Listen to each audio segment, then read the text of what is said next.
They say a picture is worth 1,000 words.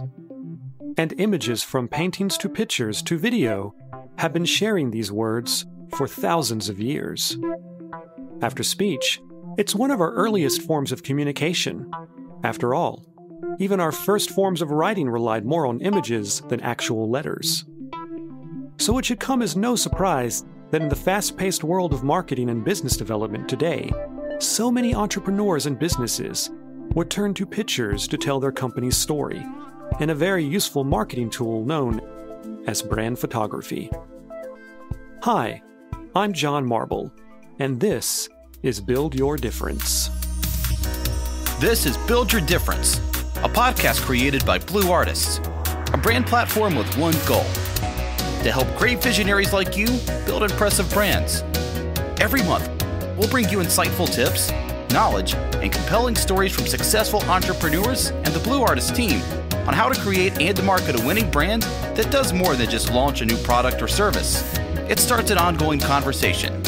Because you're not just making a brand, you're making a difference. Let's start building.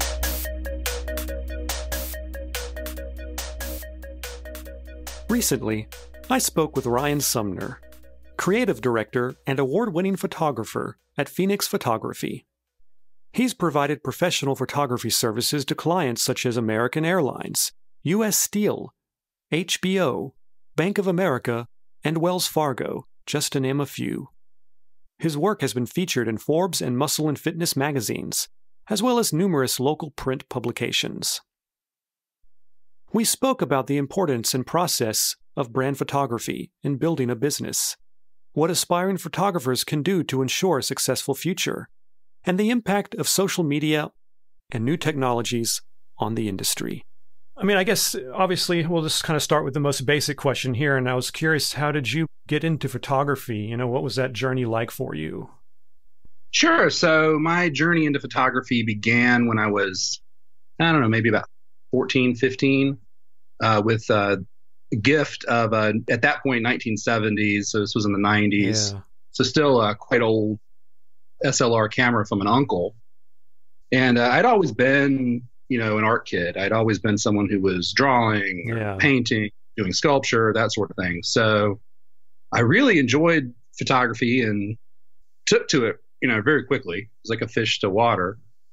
Unfortunately, just being that, I was young, and development and chemistry and paper and all that stuff was very expensive at the time. I kind of didn't get to do as much of it as I wanted to until after college. I went to college to do museum curation and design, and ended up working in the museum field for about 10 years. Oh, wow. So I was handling a lot of photography. I was designing shows for other photographers, right. And I was retouching and doing historic photo restoration and all the photographic production and graphic design and everything that went into that. And after doing that for several years, I started to wonder, why am I spending all of this time and effort and energy making other photographers look good, and I'm neglecting my own work? Right. Yeah. So at that point, I got serious about shooting again. Mm-hmm. So I actually kind of came in from the retouching and production and design side of things, and then became more of a maker afterwards. Right. I was in my mid-20s at that point, and I was newly single. So my first clients were actually they were actually nightclubs and bars, which paid in free beer. Well, there you go. And now I work for people like American Airlines. Yeah. So it's been quite a journey. Yeah, it sounds like it. Now, I'm curious, when you were first getting started, did you happen to have one of those kind of makeshift dark rooms in your home growing up, or were you always mostly working digital with photography?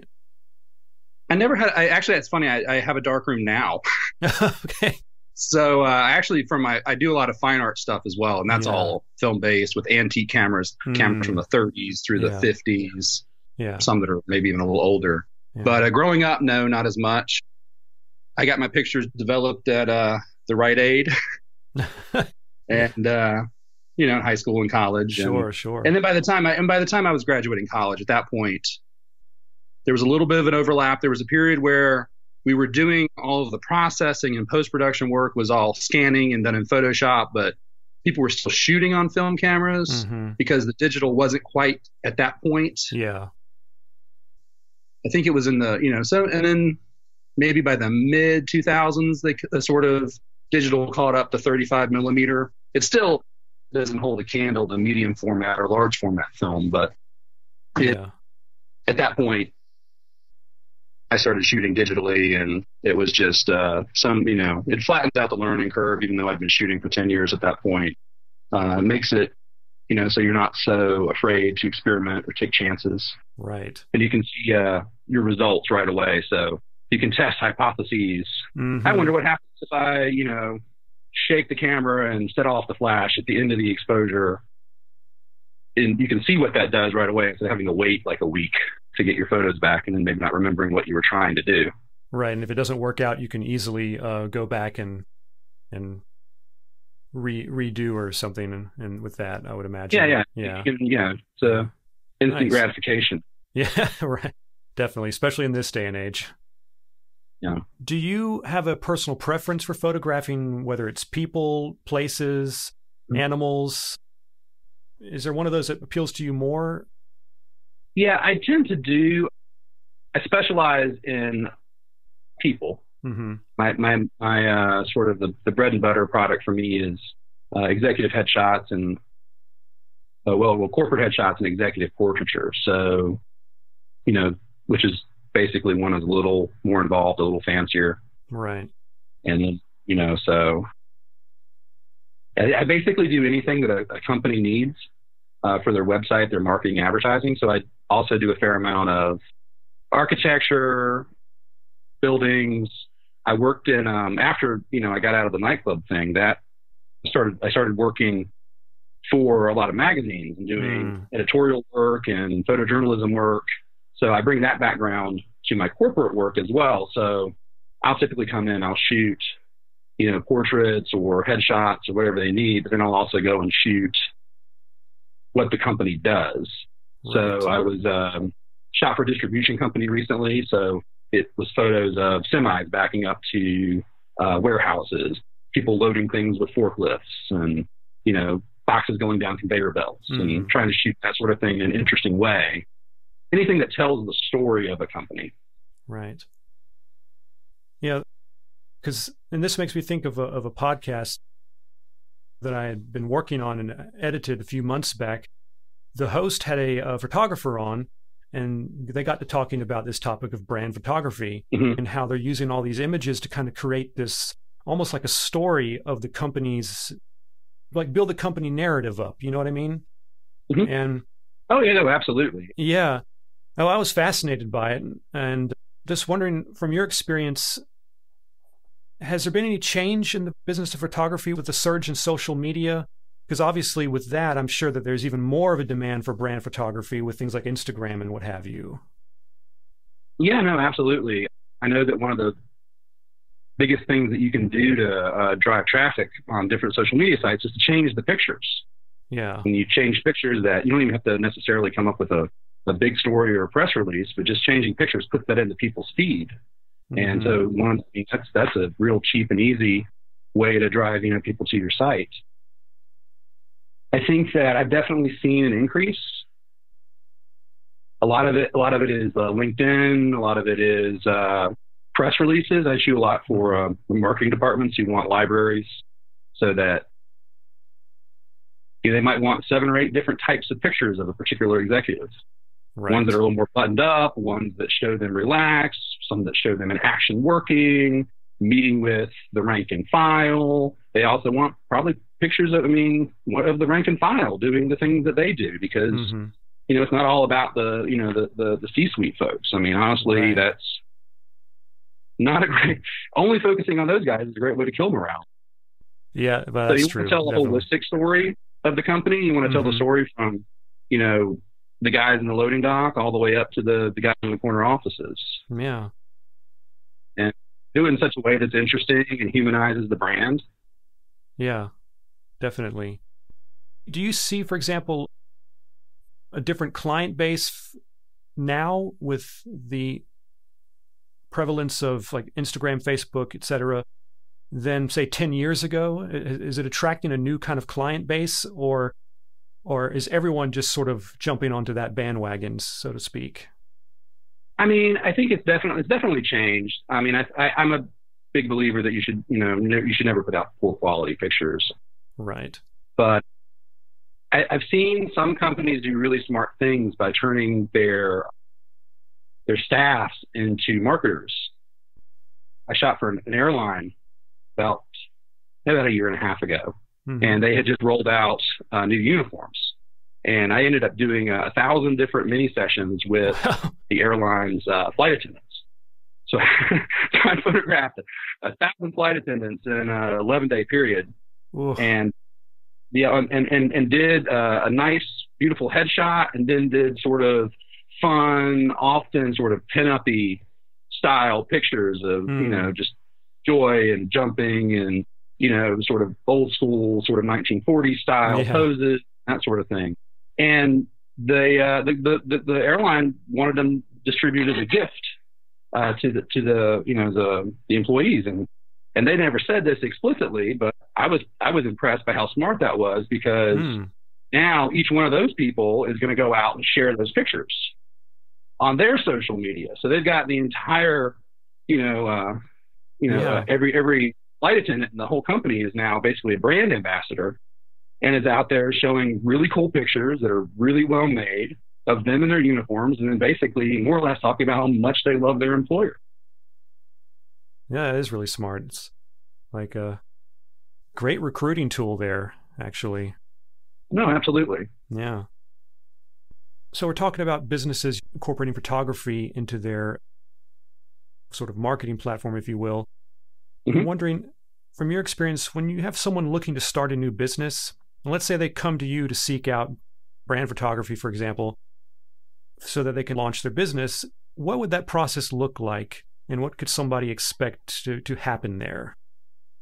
Sure. I mean, every client is a little bit different, and it depends on how savvy they are. Right. Sometimes I'm being contacted by an office manager who has just been given a task, hey, get someone in here to take pictures. And other times I'm dealing with directors of marketing for organizations. And there we're able to have usually deeper conversations about the brand and the culture of the company and how to best reflect it, what type of photos I will work with. I'll look at if they have a website that has specific design needs, if they need certain shapes or photos that can hold text in different areas. We'll have all of those discussions. And, we'll try to figure out what the best look and feel for them is, because, a very conservative law firm is very different than a tech startup. And you're going to want to portray trust and strength with, the sort of an old school business like a bank or a law firm, versus something that's hipper and more future looking and has a more futuristic feel, maybe right. even borrowing from sort of fashion magazines or something like that. So you just kind of have to sit down with the client and kind of figure them out and figure out what you can do for them that illustrates what they're trying to say. Right. So if you have a business coming to you, they want to do a project involving some photography, do you ever encounter businesses that have certain expectations that may not be realistic, or sure, they're expecting the process to be a certain way, and then you have to kind of explain that, well, we can do that, but we can't do this, et cetera, et cetera, et cetera? Yeah, I've definitely bumped into that a few times.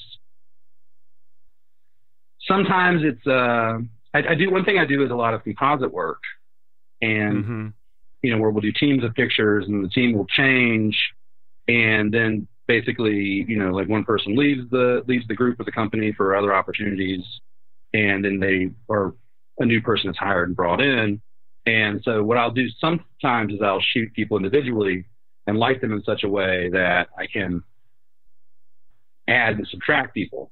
Well, sometimes I've had people who insisted on shooting, say, a group of people outdoors all at once, and then later on they wanted somebody shot in the studio and added in, and I have to explain that, no, I can't really do that. That might even be, George Lucas maybe could pull that off, but I'm pretty advanced. But it's just not going to look, right. organic. It's not going to feel the same. So I have some people who think that Photoshop can do everything. And don't get me wrong, it can do a lot, but and then sometimes with pricing too. Some people who maybe aren't familiar with working with professional photographers can occasionally. Actually, I don't get that much pushback on price, honestly. I think I'm actually pretty well priced competitively, but occasionally you get people whose last experience with professional photography was Owen Mills in 1991. And okay, right. They don't quite understand the amount of expenses and things that are involved with insurance and taxes. And I usually show up with about $30,000 worth of equipment on a shoot. So, well, and that's, I think, a common problem with a lot of the creative arts in that vein. Where there's really a misconception about how much the service would be worth and the costs involved to perform that service and everything. Yeah, I think a lot of people who are small business owners learn very quickly and are a little bit shocked. I think a lot of people, whether they're starting a cupcake bakery or a car wash or dry cleaners or whatever, the cost of doing business seems pretty extreme today. So you just got to deal with it. Yeah, absolutely. Well, in a kind of a similar vein to that most recent question, when it comes to other photographers who are just getting started, what are some of the most common mistakes that you see them making, perhaps? Yeah, the most common mistake I see younger, newer photographers making is they may be jumping the gun a little early. They may not quite be where they need to be from a quality standpoint. I think it was Steve Martin once said to younger comedians, he was asked a similar question, and he said, well, the first thing you got to do, it's not about being at this party or having this agent or anything like that. The very first thing you have to do is be undeniably good. So I think that younger photographers really need to work on their craft. They need to learn everything they can. They need to be doing, internships or apprenticeships. They need to be, sort of assisting other photographers. They can even do that sort of thing, once or twice a month, or, it doesn't have to be a full-time commitment. The other thing is they don't really study the business side of things. I think that the most important formal education or informal education a photographer can get is not an art school education, but is to do some work in a business school. And then whether that's from a community college, because most community colleges have got some courses in entrepreneurism or, starting a small business, things like that. And then, I guess the biggest mistake that they make is undercharging. So I see photographers all the time not charging enough to cover their costs. I think the PPA, which is the Professional Photographers Association, figures that they're more focused on family, but that generally cost the photographer about $400 to basically just go out and do a shoot. Yeah. So if they're charging, $200 for something that costs them $400, they're going to be out of business in a year, and they're going to lose their savings in the meantime. So I think that, and I've seen that happen over and over again with photographers who open up their shop, they throw out their shingle, and then they're gone in, 8 months, a year.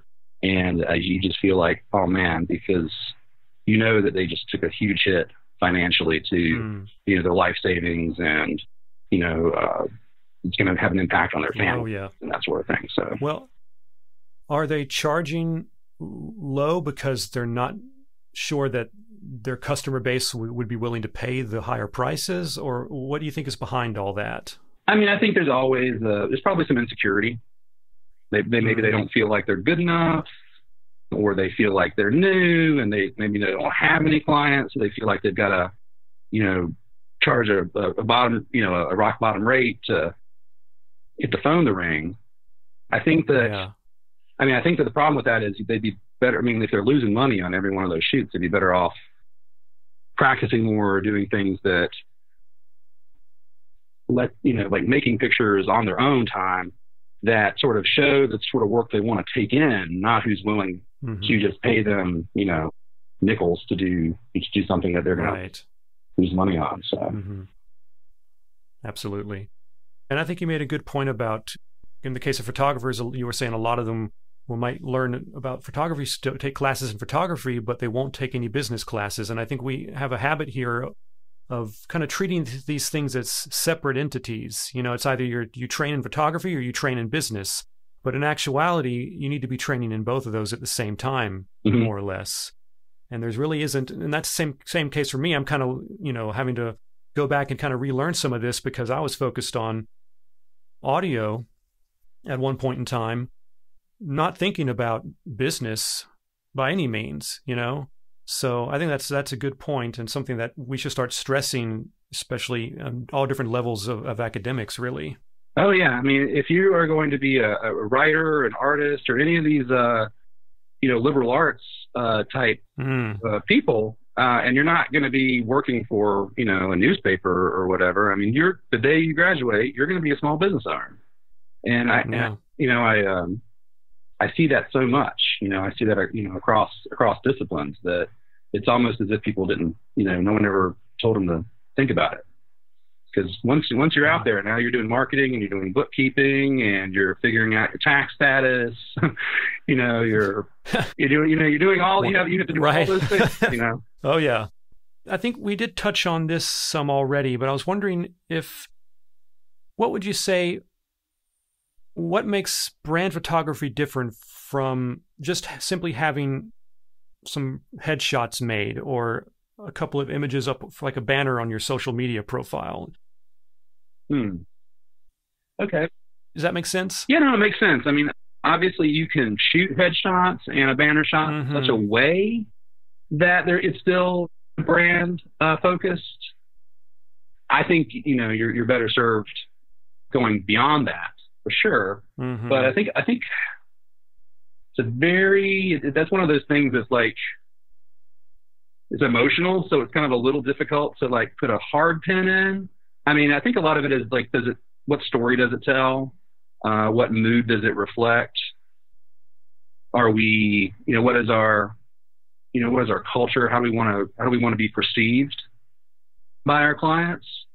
So I tend to think the most common thing I tend to do is competence with approachability. So but it depends on the business, You kind of have to get a feel for the client and who they are and what they want to say. And that can be, we're tough as nails, personal injury attorneys. We're going to, we're dogs, and you let us off the leash and we'll get that money for you and we won't stop. Right. Or they're, a cupcakery that, is friendly and kind of, they got guys with big beards and tattoos and, so you want you just kind of want to get a feel for it, the culture and the people. And then, you just kind of want to ratchet it up to make sure that it comes across in the photo. So I don't know. I've done law firms that had, we did very dramatic pictures of them, walking to the courthouse, holding boxes and having meetings in hallways and doing research together in libraries and things like that, to sort of show that these guys were, always on the job. They were, hardcore researchers. They're going to court when they need to fight for you. And it wasn't just the headshots, but then we shot everything in such a way that it was all sort of consistently toned. It had sort of a similar style, that sort of thing. So I think that stock photography is tempting for a lot of businesses, but the problem with stock photography is that it's by definition generic, and because you take out anything that could be an identifier, we don't know if it's the East Coast or West Coast or, Southwest or whatever, because it's got to work in whatever market. So it never feels real. And I think that makes it disingenuous to the viewer most of the time. So I think that, that's a way that a company can sort of do branding photography in such a way that it's, unique to them. Right. And I think that nobody wants to be generic. I mean, do you want to hire a generic anything? Do you want to hire a generic lawyer? Or do you want to hire, the person that exactly the top is going to, be the best, as long as you can afford them, right? I mean, you want to hire you want the best within your budget, and friendliness and all those things. So, yeah, of course. Well, now, do you ever have projects where you might find it's appropriate to, say, use a simple iPhone to take any images, or do you strictly only stick with the high-end equipment for your projects? I mean, for my projects, I typically, I'm pretty high-end. I use, full frame cameras. I show up with lighting equipment, lots of soft boxes, things like that. Sometimes I do more of a photojournalistic type thing with smaller flashes that I can, bounce off of walls and ceilings or that sort of thing. But generally, no. It depends on what the business is doing. Sometimes some people can get away with iPhone photos for social media, hair salons, for instance. If they just need, they just want to show someone who came in that day. But I would be really cautious if you were any sort of major company, because I think it can very quickly infer low quality and a lack of care. So if you were more of a major company and you were looking to use one of these lower end types of tools, say an iPhone for your photography, you would need to make sure it's for a very specific reason. Right. And, I think, and here's the thing too, it doesn't all have to take forever to set things up. I mean, I think that you can have a professional photographer, particularly one who has a photojournalism background, to create a whole library of images for you. And they can do that in half a day and, go out and shoot your line workers and people, shoot all around your office. And so you have a library.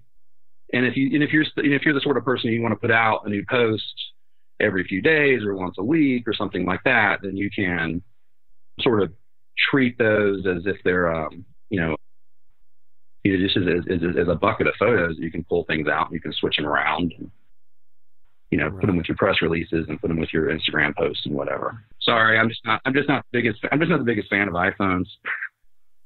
That's fine. For me, it's a control issue. I mean, I want to be able to control my shutter speed and my depth of field and be able to zoom and bring things into the background or take them out. I want to be able to compress the relationships between the foreground and background, and you can't do any of those things with an iPhone. I know this is going to sound slightly snobby, but I kind of feel like they're like the Guitar Hero controller to like real guitars. Kind of, it looks similar, and you can kind of get a little bit of something out of it. But I basically use my iPhone to photograph my business receipts. Yeah. Well, it's funny thing is, about 10 years ago, or even less, perhaps, no one with any professional pursuits in mind would think about using a simple phone to use as their photography tool for any kind of marketing tool or anything for their social media. Now I see so many, especially more kind of smaller businesses and startups, taking full advantage of this. Yeah, it can it can give an immediacy, which can be nice. Like if there's a thing going on and it just happened and it's a cool story for you to tell about your company, then sure, absolutely. I mean, I actually, sometimes when I'm working, people will take iPhone shots behind the scenes, and I find those useful. So, yeah. Well, let's see. Wrapping up here, just got one last question for you, and that is simply, what advice would you give any aspiring photographers? I would tell aspiring photographers to shoot, and to shoot a lot. shoot every day, experiment, focus on their education, and it can be self-education. I'm basically self-taught as a photographer. Right. But, learn it like they were trying to learn a musical instrument. And when you get to a certain point, then, start showing your stuff, join photographic groups so you can get critiques and feedback. And then when you're ready, if it's something you want to do as a business, then start learning business stuff. Get a copy of The E-Myth is a great book to start with. Anything by Seth Godin for marketing. I love that guy. You just want to make sure that, you're ready to be an entrepreneur. Community colleges are a great place. They've got usually continuing ed classes.